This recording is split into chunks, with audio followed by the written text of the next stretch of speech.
There seems to be a dating website for everyone and every individual group of people. It's great. Well, it's terrible because online dating is like going to a butcher for a haircut, but hey, people are going to do it anyway, so we might as well make it all-inclusive, right?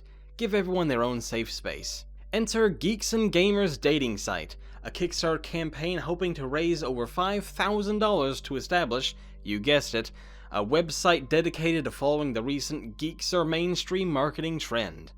I mean, a site that wants to give geeks and people who play video games a place to meet each other and date. Yeah. The first thing you'll likely notice about Geeks and Gamers' Kickstarter page is that there's no video. It's not required by Kickstarter's rules, mind you, but in terms of wanting to get funded, it kind of is. How often do Kickstarters, at least video game related ones, get funded when they have no video at all? Even something as simple as the person running this project talking in front of a camera would go a long way in convincing people to at least consider backing. Maybe show us a mock-up of the site or do some terrible acting, I don't know. As it stands, there's not much to go on. There's a single generic, if well-drawn at least, picture of two people playing games under the blankets. There's a cat too, ensuring I won't ever back this project regardless. Below that, there's actually a decent summary. A fun dating website for all the amazing geeks and gamers of the world. It easily communicates what the project is and doesn't waste any time getting to the point, although saying that every user will be amazing is a bit of a bold statement though, not sure it'll hold up in court. From there it all goes downhill and takes a turn for the bizarre. The campaign's description is short, too short, and doesn't give enough information on what the final site will be like. It's all just text as well, no visuals to grab your attention, or to illustrate any points, or to break up the paragraphs. Have you ever tried the online dating world, it starts, and had trouble striking up a conversation all because you know nothing about the person in the profile picture? Well no, because there are plenty of dating sites that allow users to fill out questionnaires in specific fields relating to their likes. At Geeks and Gamers, it continues, you'll be able to view user interests, whether it be books, movies, music, and of course, any and all types of video games, board games, card games, or whatever your gaming style interests you have. That's a hell of a sentence. That's not really a unique selling point. I'd argue it's not a selling point at all, actually. Any dating site worth its salt allows users to list their interests, hobbies, and favorite pieces of media.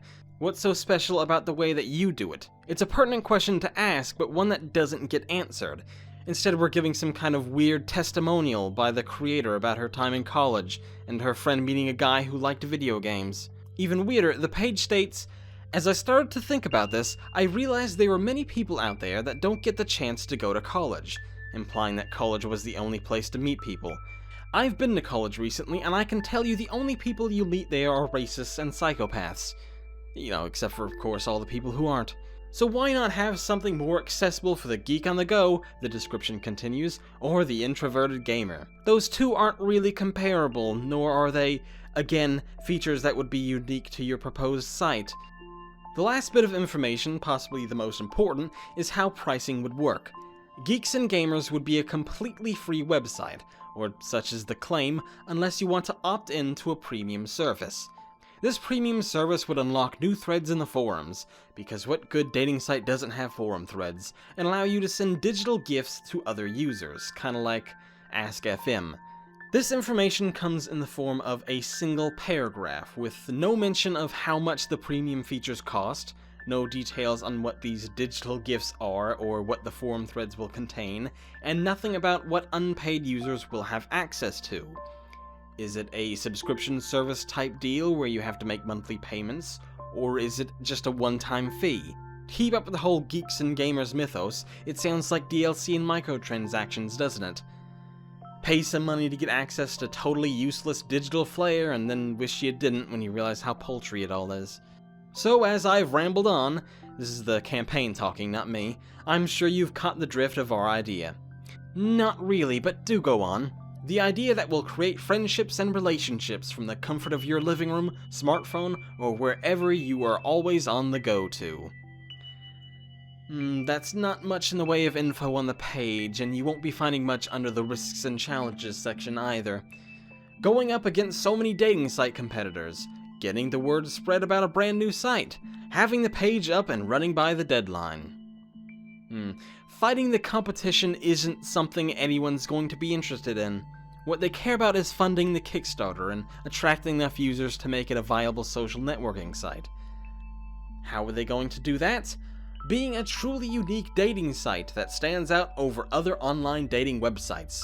About that, you see, this may come as a shock to you. The whole geek dating site isn't a new concept. There's already a handful of geek and gamer-centric dating services online.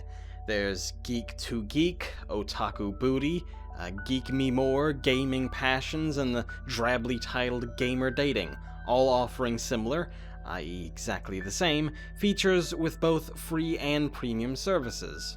All that's left on the page itself are the rewards. They're the hardest thing to get right for any Kickstarter campaign, especially ones that don't involve tangible products like this. The solution they've come up with is an interesting one. For the base tier of just $5, your name, city, and state will be posted on a special area of the website, exactly what I want to be advertised to strangers on the internet. The next tier, $10, will get you that as well as a 6-month upgrade membership, though we don't really know what that is. Although I guess that does answer the question about the subscription. The next tier, $15, is the same but with a 12-month membership. Things get interesting with the 4th tier.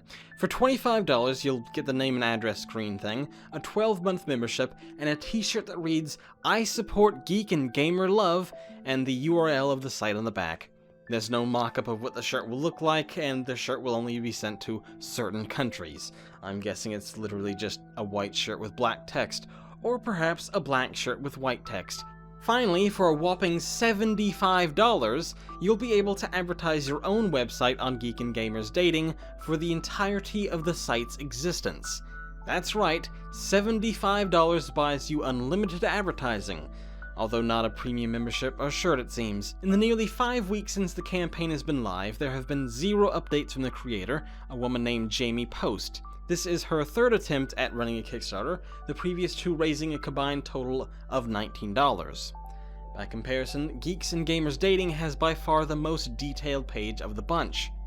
Geeks and Gamers Dating is seeking $5,500, though what that money is for isn't stated.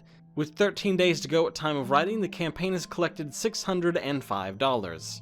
The Kickstarter itself is exactly what you might think of when you hear someone say badly run Kickstarter. For a campaign that's well over a month old, it's incredibly suspicious that there isn't a single update, and this is just one of a string of badly run haphazard Kickstarters by the creator. I'm not suggesting that this campaign is a scam, rather it would seem this creator might just be throwing mud at the wall in an attempt to see what sticks. Hey guys, I hope you liked that video. I certainly did. Kind of like it, I guess. If you did like it, be sure to drop a like on the video and subscribe to our channel if you haven't already. You can also support us on Patreon.